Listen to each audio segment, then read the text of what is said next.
Hello friends, welcome to the knowledge race. Friends, हम लोगों ने जो सीरीज स्टार्ट की है वो की है CSS, that is stand for centrally sponsored scheme, जिसका जो लेक्चर नंबर सेकंड है। और इस लेक्चर में हम डिस्कस करने वाले हैं PMGSY, जिसकी फुल फॉर्म है प्रधानमंत्री ग्राम सड़क योजना। जी आप नोट डाउन कर ले। फ्रेंड्स, इस स्कीम को हम पूरा का पूरा डिटेल में डिस्कस करेंगे इस वीडियो के अंदर। ये कब स्टार्ट हुई, उसके बाद इसके ऑब्जेक्टिव्स क्या हैं, इसके बाद इसके कंपोनेंट, इसके फेसिस, इसकी implementation, each and every point को जो है हम डिटेल में इसी वीडियो के अंदर डिस्कस करेंगे। तो आप वीडियो को स्किप मत करना, आप पूरा वीडियो को जरूर देखें, तभी आपके पास जो है कंप्लीट इन्फॉर्मेशन पहुंच सकती है। अगर आप बीच में स्किप कर जाओगे तो बहुत सारी इन्फॉर्मेशन जो है वो आप तक नहीं पहुंचेगी, इनकम्प्लीट नॉलेज आपका इस स्कीम के बारे में रहेगा। तो फ्रेंड्स, फर्स्ट लेक्चर के अंदर जो हमने डिस्कस किया है, दो इंपॉर्टेंट स्कीम्स को हमने कवर उसके अंदर किया है। उसका भी लिंक आपको ऊपर आई बटन में मिल जाएगा, और नीचे डिस्क्रिप्शन में जो है सेंट्रल स्पॉन्सर्ड स्कीम की हमने प्लेलिस्ट भी क्रिएट कर दी है। तो वहाँ से डिस्क्रिप्शन से जाके उसको देख सकते हो, या डायरेक्ट चैनल के ऊपर जाके आप प्लेलिस्ट को विजिट कर सकते हो। तो डिफरेंट सब्जेक्ट की हमने जो है वो प्लेलिस्ट ऑलरेडी क्रिएट की है, आप डिफरेंट वीडियो जो है उन प्लेलिस्ट के अंदर जाके देख सकते हो। तो दो स्कीम्स जो उसके अंदर हमने कवर की हैं, वो एक तो की थी हमने प्रधानमंत्री जो है जनधन योजना, एक स्कीम हमने उसके बारे में डिटेल में डिस्कस किया था। और दूसरी जो स्कीम थी वो थी PMG दिशा, प्रधानमंत्री ग्रामीण डिजिटली साक्षरता अभियान जो था, वो स्कीम के बारे में हमने डिटेल में डिस्कस कर लिया है। तो आप उसको भी जरूर देखें। और आपका जो पंचायत अकाउंट असिस्टेंट का एग्जाम है, उसके अंदर क्लियरली मेंशन भी है सेंट्रली स्पॉन्सर्ड स्कीम, तो हम उसी को कवर करने की कोशिश कर रहे हैं। हम डिफरेंट स्कीम्स को जो है इस सीरीज के अंदर खत्म करेंगे। तो फ्रेंड्स, लेक्चर स्टार्ट करते हैं। बट इससे पहले जो हमारे फ्रेंड्स अभी तक इस चैनल के ऊपर नए हैं, और वो भी जल्दी से चैनल को सब्सक्राइब करके वेल नोटिफिकेशन को ऑन कर दें, आने वाले वीडियोस की नोटिफिकेशन उन तक पहुंच जाएगी। तो अभी तक हमने जो है 90+ वीडियो जो है अपलोड कर चुके हैं जनरल स्टडीज़ के, आप उनसे जो है वो भी बेनिफिट ले सकते हो। तो इसके साथ ही आप हमें फेसबुक, इंस्टाग्राम और टेलीग्राम के ऊपर भी फॉलो कर सकते हो। यहाँ पे भी हम आपके एग्ज़ाम के लिए, आपके नॉलेज को बूस्ट करने के लिए डिफरेंट पोस्ट जो है वो करते रहते हैं, जो आपके लिए हेल्पफुल रहेंगी। और टेलीग्राम चैनल को ज्वाइन इसलिए भी कीजिए कि अगर आपको हमारे यूट्यूब के वीडियो की नोटिफिकेशन नहीं आती है, तो हम सारे के सारे वीडियो वहाँ पे शेयर करते हैं इस चैनल के ऊपर। और साथ में लेक्चर की PDF जो है वो एब्सोल्युटली फ्री ऑफ कॉस्ट आपको हमारे इस चैनल से मिल जाएंगी। इनका भी लिंक जो है नीचे डिस्क्रिप्शन से आपको मिल जाएगा। तो चलिए स्टार्ट करते हैं फ्रेंड्स। आज का जो हमारा टॉपिक है वो है प्रधानमंत्री ग्राम सड़क योजना। तो आपने अगर कहीं पे भी विलेज एरिया में आप लोग रहते हो, जहाँ कभी विजिट किया हो, तो आपने ये वाला लोगो जरूर आपने देखा होगा किसी रास्ते से जाते हुए। तो ये जो है प्रधानमंत्री ग्राम सड़क योजना का लोगो है। जो भी इस स्कीम के अंडर रोड कंस्ट्रक्शन की होती है, तो वहाँ पे जो है जहाँ से रोड स्टार्ट हुआ होता है, वो तो वहाँ पे ये वाला बोर्ड जो है वो लगा होता है। तो ये इसका लोगो है, और फुल नेम जो है इसका प्रधानमंत्री ग्राम सड़क योजना है।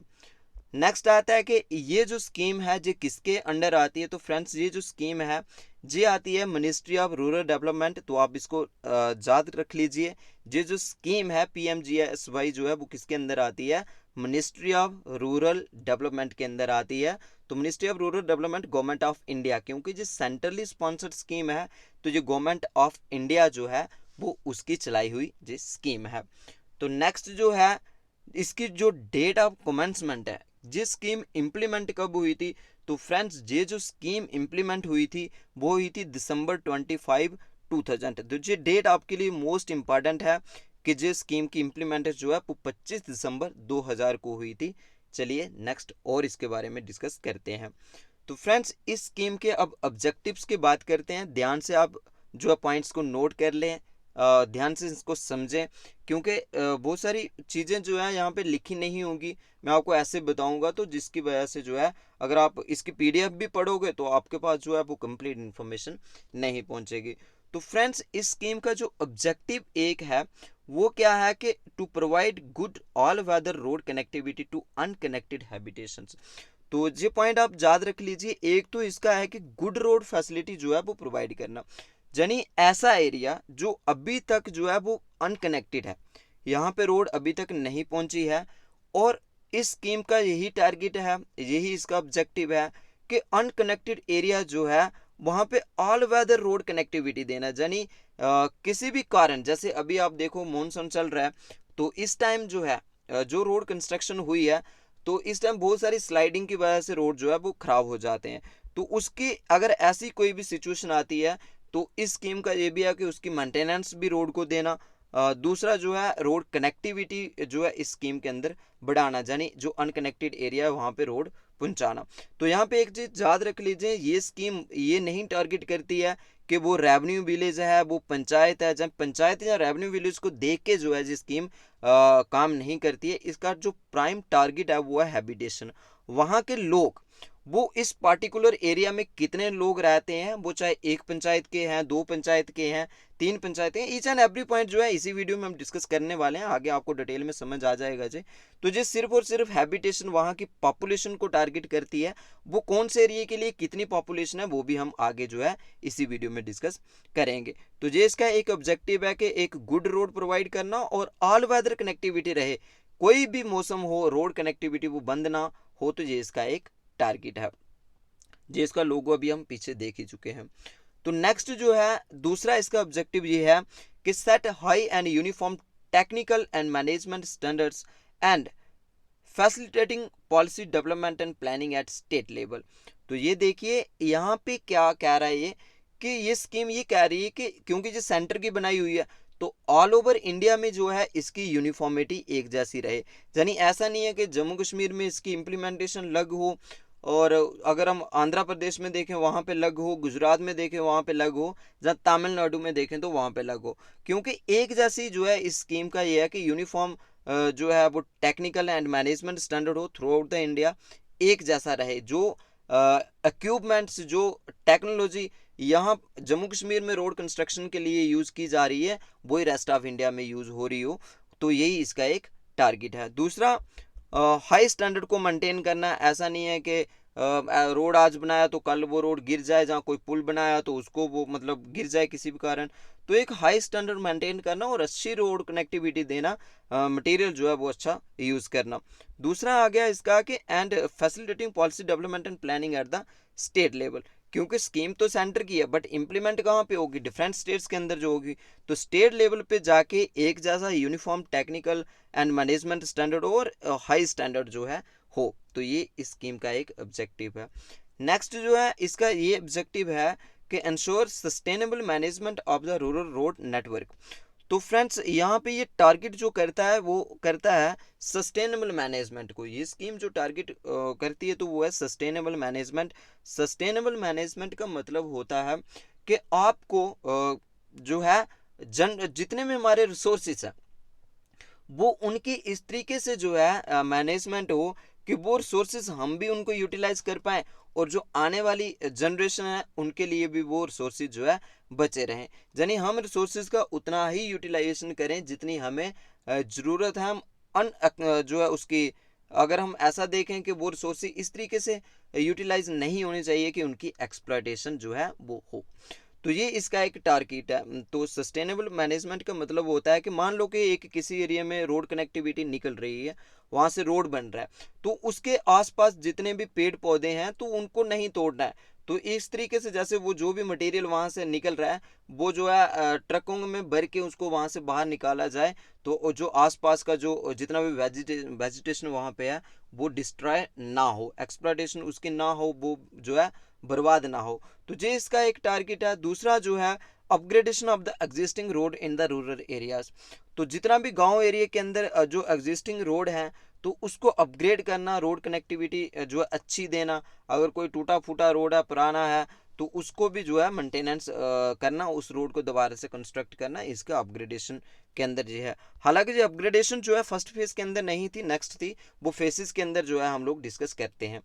तो नेक्स्ट इसका जो है वो है एंश्योरिंग सस्टेनेबल पॉवर्टी रिडक्शन। तो देखो इसका ये भी है कि एक पॉवर्टी को भी ख़त्म कर दिया जाए। अब देखो ये स्कीम पॉवर्टी को ख़त्म कैसे करेगी। देखो फ्रेंड्स, वहाँ पे जिस एरिया में रोड कंस्ट्रक्शन हो रही है, जिस स्कीम के अंदर कोई भी रोड अगर किसी एरिया में बन रही है तो वहाँ पे जो लोकल पॉपुलेशन वहाँ की होगी, लोगों को काम मिलेगा, वो वहाँ पे जाके जो अपनी लेबर जो भी उनके पास स्किल है तो वो वहाँ पे देंगे। तो तो जिसके कारण उन्हें क्या मिलेगा, उन्हें वहाँ पे पेमेंट मिलेगी। अगर पैसा मिलेगा तो क्या होगा, वहाँ पे पॉवर्टी की रिडक्शन होगी, यानी अनएम्प्लॉयमेंट जो है वो कम होगी। तो ये भी इसका जो है वो एक ऑब्जेक्टिव है।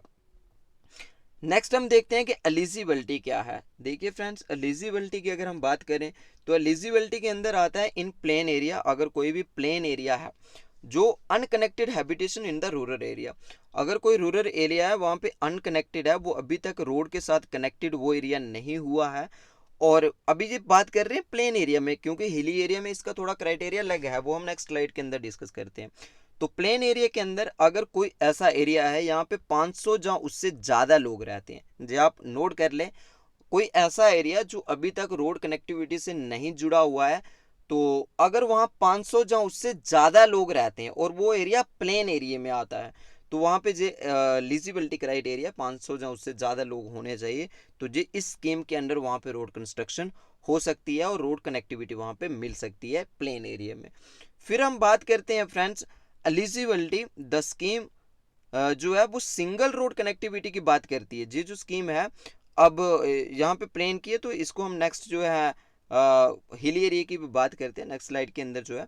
बट एलिजिबिलिटी की अगर हम देखें तो ये जो स्कीम है ये क्या करती है, सिंगल रोड कनेक्टिविटी देती है। सिंगल रोड कनेक्टिविटी का मतलब कि कोई ऐसा एरिया जो वहाँ पे जो है ऑलरेडी रोड है, यानी सिंगल रोड कनेक्टिविटी इन अनकनेक्टेड हैबिटेशन की बात ये स्कीम करती है। यानी कोई ऐसा एरिया अगर वहाँ से कोई नेशनल हाईवे जो है, national highway authority of India का रोड अगर वहाँ से निकल रहा है, जहाँ फिर हम बीआरओ का रोड, बीआरओ मतलब हो गया कि बॉर्डर रोड ऑर्गेनाइजेशन, अगर इसकी रोड कंस्ट्रक्शन वहाँ पे हुई है, जहाँ फिर आ गया हमारा पीडब्ल्यूडी, अगर पीडब्ल्यूडी की वहाँ पे रोड बनी हुई है, यानी किसी भी रोड, कोई भी डिपार्टमेंट अलग अलग हो सकते हैं, बट रोड कनेक्टिविटी अगर ऑलरेडी वहाँ पे एग्जिस्ट करती है, रोड कनेक्टिविटी वहाँ पे है, तो जी इस स्कीम के अंदर ऐसा नहीं है कि वहाँ पे ऑलरेडी ये रोड बना हुआ है तो पीएमजीएसवाई के अंडर भी वहाँ पे रोड बनेगा, तो ये बिल्कुल नहीं है। ये सिर्फ और सिर्फ सिंगल रोड कनेक्टिविटी के लिए ये स्कीम है, यानी अगर वहाँ पे रोड नहीं है तो तभी ये स्कीम जो है वहाँ पे रोड पहुँचाएगी, इस स्कीम के अंडर वहाँ पे रोड कंस्ट्रक्शन होगी। अगर ऑलरेडी रोड वहाँ पे है तो फिर जो है इस पीएमजीएसवाई के अंदर वहाँ पे रोड नहीं बनेगी।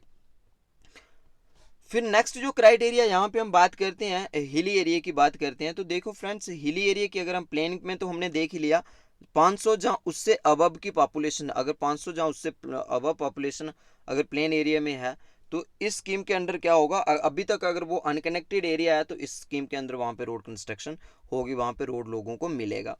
दूसरा अगर हम हिली एरिया की बात करें तो हिली एरिया के अंदर हमारे जो है 8 स्टेट्स जो आते हैं, नॉर्थ ईस्टर्न स्टेट आते हैं। तो फ्रेंड्स आपका जो आपने मैप इंडिया का देखा ही है, तो हमारा जो जम्मू एंड कश्मीर से ऐसे निकल के ये जो एरिया आता है यहाँ से, तो यहाँ पे जो है ये वाला एरिया इंडिया का जो है, तो यहाँ पे 7 सिस्टर भी बोलते हैं, 7 स्टेट्स हैं। जैसे यहाँ पे आपको मिलेगा असम मिलेगा, मेघालय मिलेगा, त्रिपुरा मिलेगा, मिजोरम मिलेगा, तो यहाँ टोटल मिला के 7 स्टेट हैं। तो इधर आके कहीं इस एरिया में हमारी जो है सिक्किम भी है। तो ये पूरी 8 स्टेट जो है, 7 वो 7 सिस्टर और सिक्किम को मिला के टोटल 8 स्टेट होती हैं। तो 8 जो स्टेट हैं ये वाली, और इसके साथ 3 जो हिमालयन स्टेट हैं, इन 3 हिमालयन स्टेट के अंदर जो है वो कौन सी स्टेट्स आती हैं, एक जम्मू कश्मीर, अभी तो वो यूटी बन गई है, बट ये स्कीम 2000 में इम्प्लीमेंट हुई थी तो ये तब की है। तो ये जो जम्मू कश्मीर आती थी, और उसके बाद हमारा हिमाचल प्रदेश, और हिमाचल प्रदेश के साथ ही हमारा उत्तराखंड, ये जो 3 हिमालयन स्टेट थी, तो इनके अंदर और ये 8 ये मिला के, तो टोटल मिला के कितनी होगी, 8 और 3 कितनी होगी, 11। ये 11 स्टेट्स जो थी वहाँ पे ये वाली स्कीम जो है, और जहाँ फिर डेजर्ट एरिया है, ट्राइबल एरिया है, जहाँ फिर सिलेक्टेड ट्राइबल, जहाँ फिर बैकवर्ड डिस्ट्रिक्ट्स, अगर ऐसी कोई एरिया है तो वो अभी तक अनकनेक्टेड हैबिटेशन है, क्योंकि वहाँ पे अभी तक रोड कंस्ट्रक्शन नहीं हुई है। तो ये पॉपुलेशन अब इसके लिए वैरी करती है, क्योंकि अगर यहाँ पे 250 लोग भी रहते हैं, 250 या उससे ज़्यादा, 250 प्लस अगर पॉपुलेशन 250 मिनिमम होनी चाहिए, तो उससे ज़्यादा जितने भी हों, तो इस स्कीम के अंडर जो है ऐसे एरिया में रोड कंस्ट्रक्शन जो है हो सकती है। तो ये आप याद कर लें कि अगर प्लेन एरिया की बात कर रहे हैं जी, तो हैबिटेशन वहाँ पे 500 होनी चाहिए उस पार्टिकुलर एरिया में, यहाँ पे रोड बनना है तो वहाँ पे लोग जो रहने वाले होने चाहिए 500, अगर हम हिली एरिया की बात करें तो हिली एरिया के अंदर जो हमारी नॉर्थ ईस्टर्न 8 स्टेट जो है, उसके बाद 3 हमारी हिमालयन स्टेट जो है, तो टोटल 11 स्टेट के लिए क्राइटेरिया लग था। तो वो क्या था, वो 250 लोग जहाँ उससे ज़्यादा है, जो मिनिमम 250 जो है होंगे तो तब भी रोड कनेक्टिविटी मिलेगी। लेकिन इसके साथ ही जो है ऐसा एरिया जो है डेजर्ट एरिया है, जहाँ फिर tribal area, selected tribal backward districts हैं, तो उनके अंदर भी जो है क्राइटेरिया यही रहेगा। अब नेक्स्ट हम बात करते हैं एलिजिबिलिटी के अंदर जो है पॉपुलेशन रिकॉर्ड, क्योंकि ये स्कीम 2000 दिसंबर 2000 में इम्प्लीमेंट हुई थी, वो तो स्टार्टिंग में ही हमने देख लिया। तो 2000 के अंदर दिसंबर में ये वाली स्कीम जो है इम्प्लीमेंट हो गई थी। एक मिनट स्टार्टिंग में इसको देख लेते हैं फिर से। तो अगर आप यहाँ पे देखो तो 25 दिसंबर 2000 को ये स्कीम जो है इम्प्लीमेंट हुई है। तो जिसके कारण क्या था कि अगर ये स्कीम जो है 2000 में इम्प्लीमेंट हुई थी, तो उस टाइम का जो सेंसस डेटा था वो उसको 2001 को इन्होंने कंसीडर किया, क्योंकि बाद में जब अपग्रेड हुआ तो 2011 में फिर से जो सेंसस आया तो उसके हिसाब से जो है पॉपुलेशन कंसीडर हुई। बट स्टार्टिंग में जो है वो 2001 के सेंसस के हिसाब से जो है पॉपुलेशन को कंसीडर किया गया कि उस पार्टिकुलर एरिया में कितनी हैबिटेशन है, यहाँ पे रोड कंस्ट्रक्शन होनी है। तो डेटा जो उठाया गया वो उठाया गया था सेंसस 2001 का। ठीक है, उसके बाद आगे जो इसकी एलिजिबिलिटी वो ये थी, the population of all habitation within a radius of 500 metre. मान लो कि एक जो सर्कल है, ये सर्कल है, तो यहाँ पे अगर सेंटर पॉइंट है तो ये जो आ रहा है, तो ये जो 500 यहाँ से जहाँ तक रेडियस जो होना चाहिए वो कितना 500 मीटर का होना चाहिए। तो इस रेडियस को ऐसा देखेंगे, इस एरिया के अंदर वो पॉपुलेशन को जो है वो कंसीडर करेंगे, यानी रेडियस जो है वो 500 मीटर लेंगे। इसके साथ ही दूसरा इसका ये था कि अगर 1.5 kilometre of path distance in case of hills, अगर ये तो आ गया कि प्लेन में अगर वो रेडियस ले रहे हैं 500 मीटर का, बट हिली एरिया कोई है तो वहाँ पे जो है अगर 1.5 किलोमीटर का डिस्टेंस है, जो है हिली एरिया के अंदर जो पाथ डिस्टेंस है, रास्ता जो है 1.5 किलोमीटर का है, तो मान लो कि एक गांव इधर है और दूसरा गांव इधर है, तो यहाँ पे जो है डिस्टेंस जो है वो 1.5 किलोमीटर का है। तो इस हैबिटेशन को और इस हैबिटेशन को कंबाइन करके देखेंगे कि क्या ये क्राइटेरिया को फिल करती है कि नहीं करती है। तो अगर फिल करती है तो ऐसा मार्ग जो है, ऐसा रास्ता निकालेंगे जो मिडल से निकलेगा, यानी इसको भी कवर करे और इसको भी कवर करे। तो ये इस तरीके से जो है इसकी ये भी एक एलिजिबिलिटी है। तो चलिए नेक्स्ट जो है हम इसको और डिस्कस करते हैं। ये आ गया कि इसका जो क्राइटेरिया हमने अभी देख लिया, together to the purpose of determining the population size. तो नेक्स्ट जो है वो आ गया इसके कंपोनेंट के अंदर फ्रेंड्स हम क्या देखेंगे, फेसेस को देखेंगे। देखिए फर्स्ट फेज जो इसका आया स्कीम का, वो आया कब आया था 2000 में, दिसंबर 2000 में इसकी लॉन्च हुई ये वाली स्कीम 25 ऑफ दिसंबर को। तो इसमें फर्स्ट फेज के अंदर जो फंडिंग रही वो सेंट्रल स्पॉन्सर्ड के अंदर कितनी फंडिंग रही, 100%। यानी रोड कंस्ट्रक्शन के लिए सेंटर कितना पैसा देगा, किसी भी एरिया में अगर फर्स्ट फेज के अंदर रोड कंस्ट्रक्शन हुई तो सेंटर ने वहाँ पे पूरी जो इन्वेस्टमेंट जो उस रोड कंस्ट्रक्शन के लिए थी तो वो कितनी की 100% की, 100% पैसा जो है वो सेंटर ने दिया। नेक्स्ट अगर हम इसको देखें, to provide single all weather road connectivity in eligible habitation, ये तो हम डिस्कस कर ही चुके हैं, क्योंकि single all weather road, all weather हो गया कि किसी भी मौसम में वो रोड टूटे या कुछ भी हो तो उसकी मेंटेनेंस भी इसको देना है, यानी वो पूरे थ्रू आउट द एयर वो रोड जो है वो कनेक्टेड रहे, वो रोड बंद ना हो।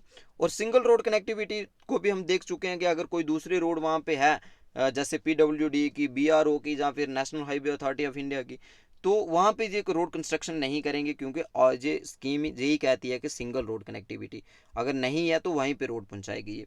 दूसरा upgradation of the existing road जो है उसको भी ये अपग्रेड करेगी, बट फर्स्ट फेज के अंदर ये नहीं था, सेकंड फेज के अंदर इसको हम और आगे डिस्कस जो है वो करते हैं। नेक्स्ट आता है सेकंड फेज जो है इसका, वो आया, वो कब आया, मई 2013 के अंदर। ये आप याद रख लीजिए, मई 2013 में, 2013 मई में इसका सेकंड फेज जो है इस स्कीम का आया। सेकंड फेज के अंदर क्या था, वाइल ऑन गोइंग PMGSY जो फर्स्ट था वो कंटिन्यू रहा, यानी PMGSY 1 के अंदर जो फर्स्ट फेज के अंदर जो भी प्रोजेक्ट अभी कंप्लीट हो चुके हैं, जहाँ स्टार्ट किए हैं, वो कंटिन्यू रहेंगे। जे फेज सेकंड के अंदर आया, मतलब वो बंद नहीं होंगे। दूसरा फेज सेकंड जो है वो क्या कहेगा, ऑल जो the roads already built for village connectivity was to be upgrade to enhance the rural infrastructure. तो यहाँ पे इन्होंने रोड अपग्रेडेशन की भी बात की है, क्योंकि सेकंड फेज के अंदर जो ऑलरेडी रोड पहले के बने हुए थे, अगर वो टूट गए हैं, जहाँ उनकी मेंटेनेंस जो है वो डिपार्टमेंट नहीं दे रहा है, तो अगर वो अनकनेक्टेड हो गए हैं, तो बट इस स्कीम के अंदर जो है वो फिर से रोड कंस्ट्रक्शन वहाँ पे होगी, तो अपग्रेड उन रोड्स को जो है वो किया जाएगा। नेक्स्ट देखते हैं कि अपग्रेडेशन के अंदर फ्रेंड्स यहाँ पे आपको याद रखना है, जो ऑलरेडी एग्जिस्टिंग रोड को अपग्रेड करना अब इस स्कीम के अंदर सेकंड फेज के अंदर 2013 में आया, उसके अंदर जो फंडिंग थी ना वो चेंज हो गई। अब फर्स्ट फेज के अंदर जो फंडिंग थी वो 100% जो है 100% वो कौन कर रहा था, सेंटर कर रहा था। बट सेकंड फेज के अंदर जब अपग्रेडेशन की बात आई, तो इसके अंदर अपग्रेडेशन के अंदर जो है सेंटर अभी इन्वेस्ट करेगा 75% और 25% जो है वो कौन इन्वेस्ट करेगा, स्टेट्स इन्वेस्ट करेंगी। यानी अभी स्टेट जो है 25% पैसा जो है इन रोड कंस्ट्रक्शन के ऊपर स्टेट भी लगाएगी। नेक्स्ट बात आती है कि अगर हम हिल एरिया की बात करें, हिल स्टेट्स जो अभी हमने देखा पीछे 8 वो नॉर्थ ईस्ट की है और 3 जो हमारी हिमालयन है, और इसके साथ डेजर्ट जहाँ फिर ये वाला एरिया जो है, तो इसके अंदर जो है शेड्यूल 5 जो है फ्रेंड्स, यहाँ पे एक चीज़ मैं आपको बताना चाहूँगा।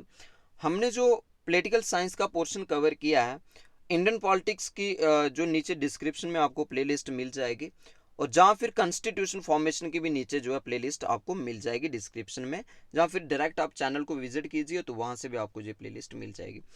उसके अंदर शेड्यूल्स ऑफ इंडियन कॉन्स्टिट्यूशन जो 1 से लेकर 12 तक है, शेड्यूल्स ऑफ इंडियन कॉन्स्टिट्यूशन 20 से 22 मिनट का शायद वीडियो है वो, तो आप एक बार उसमें देख लीजिए, आपके सारे के सारे शेड्यूल जो है वो कवर हो जाएंगे। और जो शेड्यूल जो है आपका पंचायत अकाउंट असिस्टेंट के सिलेबस में भी है, और 11th शेड्यूल जो है वो पंचायत से डील करता है, तो 73rd अमेंडमेंट एक्ट भी आपके जो है सिलेबस में है। तो फ्रेंड्स इसका वीडियो जो है वो आपको वहाँ से मिल जाएगा, तो आप शेड्यूल्स का वीडियो देख लीजिएगा, वहाँ पे डिफरेंट जो है स्टेट्स जो है इस शेड्यूल के अंदर आती हैं। तो ये स्कीम ये कहती है कि जो 5 शेड्यूल के अंदर जो है एरिया आता था, जहाँ फिर नक्सल अफेक्टेड जो डिस्ट्रिक्ट्स थी, तो वहाँ पे ऐसे एरिया में क्या होगा, सेंटर जो है वो 90% इन्वेस्ट करेगा, सेंटर जो है वो पैसा लगाएगा 90% लगाएगा, और बाकी जो है 10% जो है वो कौन लगाएगा, वो वहाँ की स्टेट गवर्नमेंट लगाएगी। तो ये सेकंड फेज के अंदर ये वाला जो है क्राइटेरिया फिक्स कर दिया गया। अब नेक्स्ट देखते हैं हम, नेक्स्ट आता है फेज सेकंड के अंदर, the government launched A road connectivity project for left wing extremism. तो ये वर्ड आपको डिटेल में समझना है, मैं अभी बात करता हूँ। बट ये लेफ्ट विंग एक्सट्रीमिज्म जो है अभी जी कब स्टार्ट किया गया, 2016 में। तो ये क्वेश्चन आपको पूछा जा सकता है कि लेफ्ट विंग एक्सट्रीमिज्म जो है जो PMGSY के अंदर ही आता है, इसकी दूसरी जो है सेपरेट वर्टिकल एक और ब्रांच है, इसकी सेपरेट वर्टिकल ब्रांच जो है PMGSY के अंदर ही काम करेगी। हालांकि स्कीम तो यही है, बट इसके अंदर एक पैरेलल जो है एक और ब्रांच इसकी बना दी गई, तो वो जो है वो काम करेगी कहाँ पे, रोड कनेक्टिविटी को, रोड कनेक्टिविटी जो देगी वो कहाँ पे देगी, वो देगी left wing extremism affected area. तो फ्रेंड्स यहाँ पे आपको ये वर्ड पता होना चाहिए कि लेफ्ट विंग एक्सट्रीमिज्म की क्या है। तो ये वो है कि लेफ्ट विंग एक्सट्रीमिज्म का मतलब है कि ये जो लोग हैं ना, ये जो विचारधारा है, एक आप पूरी की पूरी एक विचारधारा है, ये किसके ऊपर विश्वास रखते हैं, ये बात विश्वास रखते हैं यानी power through the barrel of gun, यानी कुछ भी करना है तो वो वायलेंट होके करना है, वायलेशन का जो है साथ लेके करना है। तो ये लोग डेमोक्रेटिक वे से किसी भी चीज़ के ऊपर विश्वास नहीं रखते हैं। इंडिया के अंदर अगर आप इनकी एग्जाम्पल देखोगे तो नक्सलाइट एरिया जो है, नक्सल अफेक्टेड जो एरिया है, तो आप आए दिन वहाँ पे देखते रहते हो कि वो आर्मी के ऊपर अटैक कर रहे हैं, लोगों के ऊपर अटैक कर रहे हैं, ID ब्लास्ट कर रहे हैं। तो ये जो वही विचारधारा है, यानी जो लेनिन और मार्क्सिस्ट की विचारधारा जो है वो ये है कि लेफ्ट विंग एक्सट्रीमिज्म। तो अब ये लोग क्या करते हैं, इंडिया में बहुत सारी स्टेट्स हमारी हैं जो लेफ्ट विंग वहाँ पे जो है एक्टिव है, हालांकि पूरी की होल स्टेट के अंदर नहीं है, बट कुछ जो फार फ्लंग डिस्ट्रिक्ट वहाँ के हैं तो वहाँ पे जो है, जैसे हमारी छत्तीसगढ़ हो गया, झारखंड हो गया, उसके बाद अगर हम तेलंगाना की बात करें, उड़ीसा की बात करें, वेस्ट बंगाल की बात करें, जहाँ फिर हम जो है आंध्र प्रदेश की बात करें, यूपी की बात करें, बिहार की बात करें, तो ये जो एरिया जो है ना, यहाँ पे जो लेफ्ट विंग एक्सट्रीमिज्म कुछ डिस्ट्रिक्ट्स के अंदर जो है वो जो है एक्टिव है। तो इसका यही है कि डेमोक्रेटिक वे से जो काम नहीं होने देना, जो भी अगर कुछ इन्होंने करना है तो वायलेंट तरीके से ही करना है, तोड़ फोड़ करनी है, लोगों को मारना है, आईडी ब्लास्ट करनी है, गोलियां चलानी है। तो ये इनका जो है एक प्राइम, अगर इनकी विचारधारा अगर आप सोचो तो ये वो है। अब ऐसे एरिया में ये लोग ना ही कोई डेवलपमेंट के काम होने देते हैं, ना ही कोई रोड कनेक्टिविटी वहाँ पे होने देते हैं। इसकी एग्जाम्पल तो आपने जो है नेक्स्ट स्लाइड से अगर आप थोड़ा बहुत जानते हो उसके बारे में, तो आप अच्छे तरीके से इसके बारे में जानते होंगे कि ये लोगों की क्या सोच है। तो अब ये लोग तो वहाँ पे गवर्नमेंट की स्कीम्स को इम्प्लीमेंट नहीं होने देते हैं। तो 2016 के अंदर पीएमजीएसवाई के अंदर ही एक और वर्टिकल स्कीम को चलाया गया, जिसका ये टारगेट था, वो स्कीम थी road connectivity project for left wing extremism affected area, जो इसका पूरा नाम था। और ये स्कीम जो है वो 2016 में इसी पीएमजीएसवाई के अंदर ही जो है वो स्टार्ट की गई, ऐसे एरिया में रोड कनेक्टिविटी को देने के लिए। नेक्स्ट जो है फेज थर्ड के अंदर फ्रेंड्स क्या है, फेज थर्ड जो है वो अप्रूव्ड हुआ जुलाई 2019 के अंदर। अब जो फेज थर्ड अभी जो चल रहा है वो फेज थर्ड चल रहा है, जुलाई 2019 में इसको अप्रूवल मिला। और इसके अंदर क्या था, इसके अंदर ये था, it involves consolidation of through routes and major road links connecting habitation to the Gramin agriculture market, जिसको हम इन शॉर्ट जो है GRAMS बोलते हैं, Gramin agriculture markets, higher secondary schools and hospital. अब थर्ड स्टेज के अंदर क्या था कि जो भी रोड कनेक्टिविटी ऑलरेडी हो गई है, अगर किसी विलेज में हो गई है, किसी एरिया में हैबिटेशन भी वहाँ की है, अब वहाँ पे अगर कोई हायर सेकेंडरी है, वहाँ तक रोड नहीं पहुँचा है तो वहाँ पे रोड पहुँचाना, उस लिंक रोड देना वहाँ से। अगर हॉस्पिटल है वहाँ पे नहीं है तो लिंक रोड दे के हॉस्पिटल तक पहुँचाना। और दूसरा, अगर वहाँ पे कोई एग्रीकल्चर मार्केट है, मान लो कोई प्रोडक्शन होती है, बट वो एरिया जो है रोड से दूर है, तो इस कनेक्टिविटी तक वहाँ पे पहुँचाना, क्योंकि लोग जितनी भी प्रोडक्शन उन्होंने की है उसको वो है ट्रांसपोर्टेशन देना, यानी रोड कनेक्टिविटी होगी तो ट्रांसपोर्टेशन लोगों को मिलेगी, तो लोग जो है अपनी मार्केट से सामान जो है वो शहरों तक ले जा सकते हैं, उसको सेल कर सकते हैं। तो ये थर्ड फेज के अंदर था।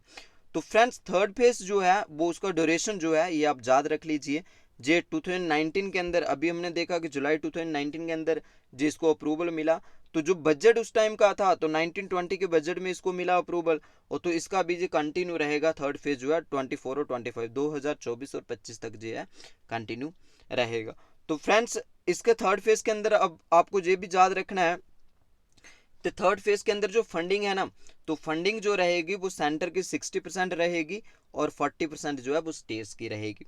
दूसरा, अगर हम इन 8 डिस्ट्रिक्टों की और 8 स्टेट्स की और 3 जो हमारी हिमालयन स्टेट्स हैं, टोटल 11 स्टेट अभी हमने पीछे इनको डिस्कस किया, तो इनके अंदर जो फंडिंग रहेगी वो 90-10 रहेगी। 90% जो है वो इन्वेस्ट यहाँ पे कौन करेगा, सेंटर करेगा, और 10% जो है वो इन्वेस्ट कौन करेगा, वो स्टेट करेंगी। तो हिली स्टेट्स के लिए, नॉर्थ ईस्ट के लिए और हिमालयन 3 स्टेट के लिए 90-10 है, और बाकी रेस्ट ऑफ द जो स्टेट्स हैं उनके लिए 60-40 है।